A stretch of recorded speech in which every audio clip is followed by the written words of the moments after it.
మీ అందరికీ రోజు నేను రెవెన్యూ డిపార్ట్మెంట్ గురించి చెప్తుంటే నాకేదో ద్వేషం అనుకుంటారు. కాదు. ఏదైతే న్యూస్ వస్తుందో నేను ఆ న్యూస్‌ని చూసి మీ అందరికీ వార్తల్లాగా చెప్తుంటాను.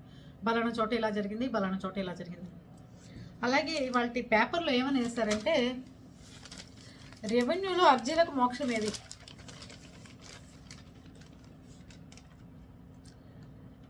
రెవెన్యూ డిపార్ట్మెంట్‌లో అర్జీలు పెట్టుకుంటే మోక్షం ఏది?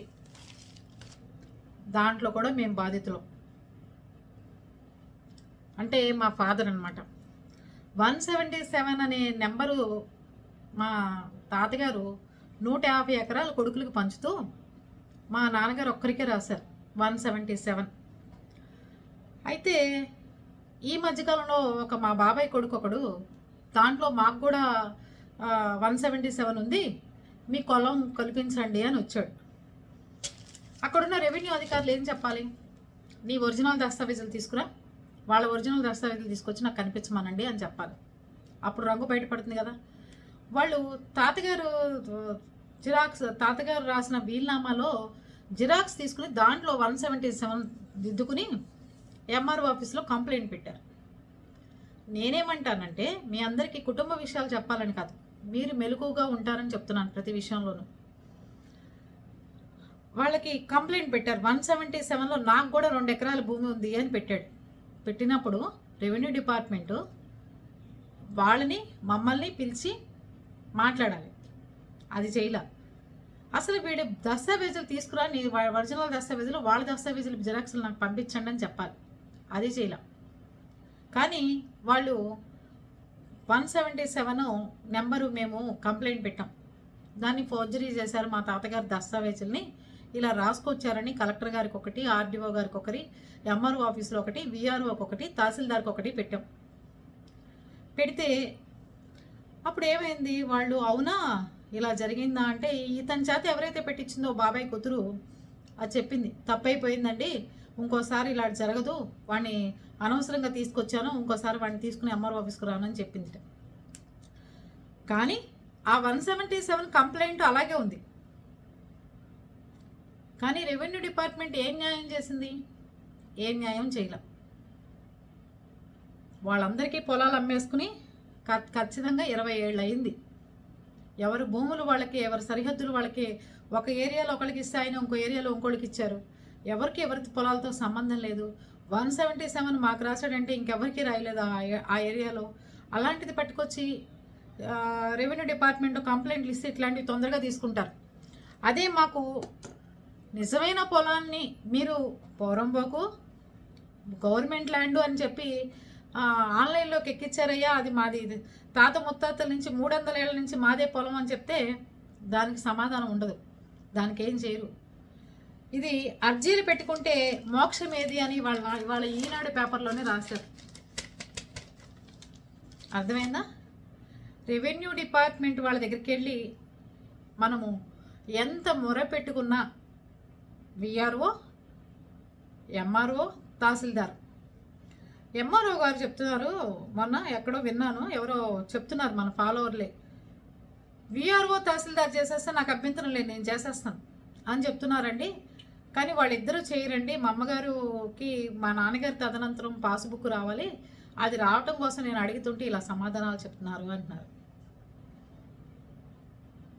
వీళ్ళే ఎక్కడైనా ఫ్యాక్టరీ పెట్టుకుంటే స్థలం కేటాయించాలి, తుఫాను వస్తే వీళ్ళదే పెత్తనం, ఎక్కడైనా బస్సులు పంపించాలంటే దానికి డబ్బులు ఇవ్వాలంటే వీళ్ళదే పెత్తనం, ఎవడైనా చచ్చినా సర్టిఫికెట్ ఇవ్వాలన్నా, బతికినా సర్టిఫికెట్ ఇవ్వాలన్నా, లేకపోతే ఫ్యామిలీ నెంబర్ సర్టిఫికెట్ ఇవ్వాలన్నా, ఏం చేయాలన్నా మొత్తం రెవెన్యూ డిపార్ట్మెంట్కి ఎందుకు ఇన్ని పోస్టులు ఇచ్చారు?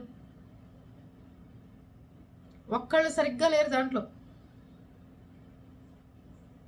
ఒక్క ఆఫీసరు ఏ ఊళ్ళో అయినా సరే సరిగ్గా ఉన్న ప్రదేశాలు ఎక్కడున్నాయో చూపించమనండి. ఎంతమంది కంప్లైంట్లు పెట్టుకుంటున్నారు అనుకున్నారు? ఎన్ని కంప్లైంట్లు! మొన్న కూడా దొంగ రిజిస్ట్రేషన్ చేయించిందని ఒక ఆవిడ చేయించుకుంది, ఆవిడకి సంబంధం లేకపోయినా డబుల్ రిజిస్ట్రేషన్ చేయించింది, దొంగ రిజిస్ట్రేషన్ చేసుకున్నాని ఎంఆర్ఓ ఆఫీస్లో కంప్లైంట్లు పెడితే ఒకళ్ళు ఆవిడకి పాస్బుక్ ఇవ్వకుండా ఆపండి అంటే, కుదరదండి, మేము సంతకం పెట్టేశాం, ఆవిడ రిజిస్ట్రేషన్ చేసుకుంటే ఆవిడ డబ్బులు ఖర్చు పెట్టుకుంది కదా, మేము పాస్బుక్లు ఇచ్చేయాలి కదా అంటే, నీకు కంప్లైంట్ పెట్టింది అది కూడా నువ్వు దాన్ని ఆపే రైట్స్ నీకు లేవంటే ఏం చేయాలి? నువ్వు కంప్లైంట్ పెట్టిన తర్వాత నువ్వు దాన్ని ఆపాలి కదా, ఆపకపోతే ఏం చేయాలి? ఇచ్చేస్తామండి. ఇచ్చేస్తే ఏమవుతారు, కోర్టుకు వస్తారు అందరు కలిసి. కోర్టుకు సమాధానాలు చెప్పాలి కదా, ఎందుకు ఇచ్చారు మీరు, ఎందుకు ఆపమన్నా కూడా ఇలా లెటర్లు పెట్టినా కూడా ఎందుకు ఇచ్చారని అడుగుతారు కదా కోర్టు. ఇది పరిస్థితి. ఎన్ని అర్జీలు పెట్టుకోండి, దేని గురించి అన్నా పెట్టండి, ఏదన్నా చేయండి. ఆఖరికండి మనము హౌస్ టేక్స్ ఉంది కదా, అంతకుముందు దాకా ఆన్లైన్లో చూపించడాలు లేవు, ఏదో భూములు కట్టించుకోవడాలు, ఇంటికి వచ్చి కట్టించుకోవడాలు చేసేవాడు. ఎక్కించేవాళ్ళు పల్లెటూర్లలో, లేకపోతే లేదు. ఇప్పుడు కిందటి సంవత్సరం 5 ఏళ్ళు డబ్బులు కట్టినా సరే మళ్ళీ కట్టలేదని చెప్పి మళ్ళీ డబ్బులు కట్టించుకున్నారు. ఇవి పరిస్థితులు ఇలా ఉన్నాయి. అందుకని మనం మెలకుగా లేకపోయినా, ఏదైనా కానీ ఏం చేయకపోయినా వీళ్ళు మాత్రం లొంగట్లేదు, పనులు చేసి పెట్టట్లేదు. అందులో పల్లెటూర్లు అంటే మరీ అసహ్యంగా తయారయ్యారు, మాట వెనకొచ్చారు. కొంతమందికే పనులు చేయడానికి వాళ్ళ కోసమే ఎంఆర్ఓ ఆఫీస్ ఉందేమో అన్నట్టు చేస్తారు. తెలుసా మీకు? కొంతమంది కోసమే ఎంఆర్ఓ ఆఫీస్ ఉంది, కొంతమంది కోసమే మనం పనులు చేయాలి, కొంతమంది కోసమే మేము చేయాలి. ఇక దాంట్లో వాళ్ళ బంధువులు ఎవరైనా ఉన్నారనుకోండి, ఇక వాళ్ళ కోసం వాళ్ళు ఏదైనా ఈ పని చేయొద్దు, వాళ్ళకి ఈ డబ్బులు తీసుకోండి, మీరు ఈ పనులు చేసి పెట్టమాకండి, వాళ్ళకి ఏమంటే చాలు. వాళ్ళు ఇంక ఏ పనులు తెచ్చినా చేసి పెట్టట్లేదు. వాళ్ళ సొంత బంధువులు ఉంటే దాంట్లో అవతల వాళ్ళు చేయొద్దు అంటే ఇంకా అసలు ఏ పనులు చేయట్లేదు. ఇన్ని రకాలుగా ఏడిపించి పారేస్తున్నారు అసలు రోడ్డు మీద జనాల్ని. మరీ దారుణంగా ఉందండి. ఏ డిపార్ట్మెంట్లోనూ ఆస్తులు నష్టపోవడం లేదండి. ఓన్లీ రెవెన్యూ రిజిస్టర్ ఆఫీసుల్లోనే ఆస్తులు నష్టపోతారు ప్రజలు. వాళ్ళకి సంపాదించుకుందంతా రోడ్డు పాలవటం, కోర్టులకు వెళ్ళటం, వీళ్ళ చేసే చేష్టల వల్లే. కేవలం రెవెన్యూ డిపార్ట్మెంట్ చేస్తున్న చేష్టల వల్లే. ఎన్ని అర్జీలు పెట్టుకోండి మీరు, ఎంత కంప్లైంట్లు ఇవ్వండి, ఎన్నిసార్లు వాళ్ళకి లెటర్ల పూర్వకంగా రిజిస్టర్ పోస్టులు వేయనండి, వాళ్ళకి సంబంధమే లేదు. ఒక్కసారి వెంటనే ఒక 10 నిమిషాలు నా దస్తావేజులు చూడు, వాళ్ళ దస్తావేజులు చూడు, 2 దస్తావేజుల్లో నీకు కానప్పుడు కొట్టవతలు పడేసి కోర్టుకు పోండి అని ఎందుకు చెప్పలేవు నువ్వు? అసలు ఎందుకు చెప్పలేవు?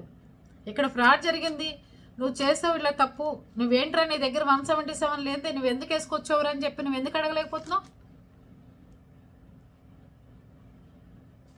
మాట్లాడరు. ప్రజలు తిరుగుతూనే ఉండాలి, ఇంకా అలా తిరుగుతూ తిరుగుతూ తిరుగుతూ తిరుగుతూ ఉండాలి, అంతే. అది పరిస్థితి. అందుకని ఈనాడు మొత్తం ఇవాళ రాసుకొచ్చింది. ఎన్ని అర్జీలు పెట్టుకున్నా, ఎవడు ఏం చెప్పినా, ఏం రికమెండేషన్ చేసినా, ఆఖరికి ఎమ్మెల్యేలు గారు చెప్పినా కూడా వాళ్ళ ఇష్టం, వాళ్ళ ఇష్టారాజ్యంగా ఉంటే చేస్తారు.